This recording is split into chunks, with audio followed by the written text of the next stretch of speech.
Hello everyone, welcome back to my channel. আজকে আমি বানাতে চলেছি কলার বড়া। অনেকেই তো খেলেন তালের বড়া, এবার আমার স্টাইলে একটু কলার বড়া খেয়ে দেখেন। প্রথমেই আমি নিয়ে নিলাম অনেকগুলো কলা, বাড়িতে নিয়ে আসা হয়েছিল যেগুলো কেউ খায়নি, তো যার কারণে আমি এখন কলার বড়া বানাচ্ছি। আর কলাগুলো একটু বেশি নরম নিতে হবে।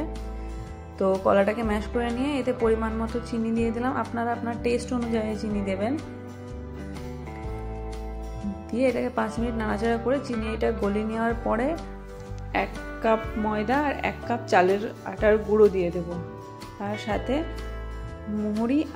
মৌরি আর এলাচের গুঁড়ো দিয়ে এটাকে ভালোভাবে মিক্স করে নেব। আমার ব্যাটারটা একটু পাতলা হয়ে গেছিল, যার কারণে আমি আবারও ময়দা আর চালের গুঁড়ো দিয়ে দিলাম।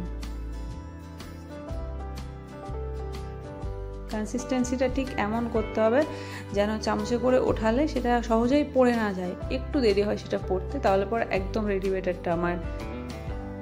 এদিকে আমি কড়াইয়ে পরিমাণ মতো তেল নিয়ে নেব। আর এই তেলটা আমার আগে ভেজে রাখা হয়েছিল সেই তেলই, তো এতেই আমি বড়াগুলো একটা একটা করে দিয়ে দেব।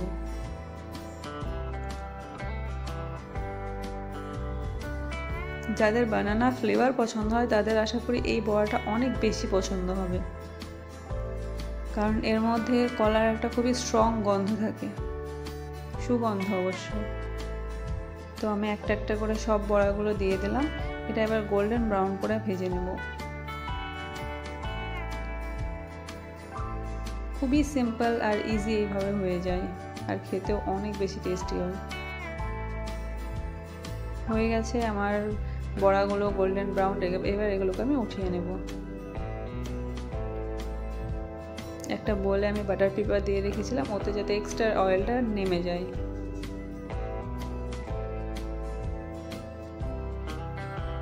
আবারও কড়াইয়ে দিয়ে দিলাম বড়াগুলো একটা একটা করে।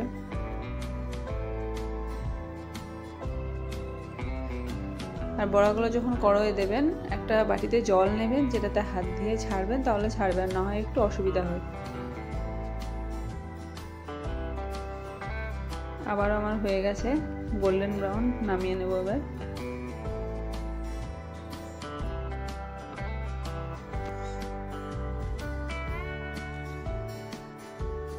খুবই ইজি তৈরি করা আর একদম ঝটপট তৈরি হয়ে যায়। আমার সবগুলো বড়া ভেজে নেওয়া হয়ে গেছে।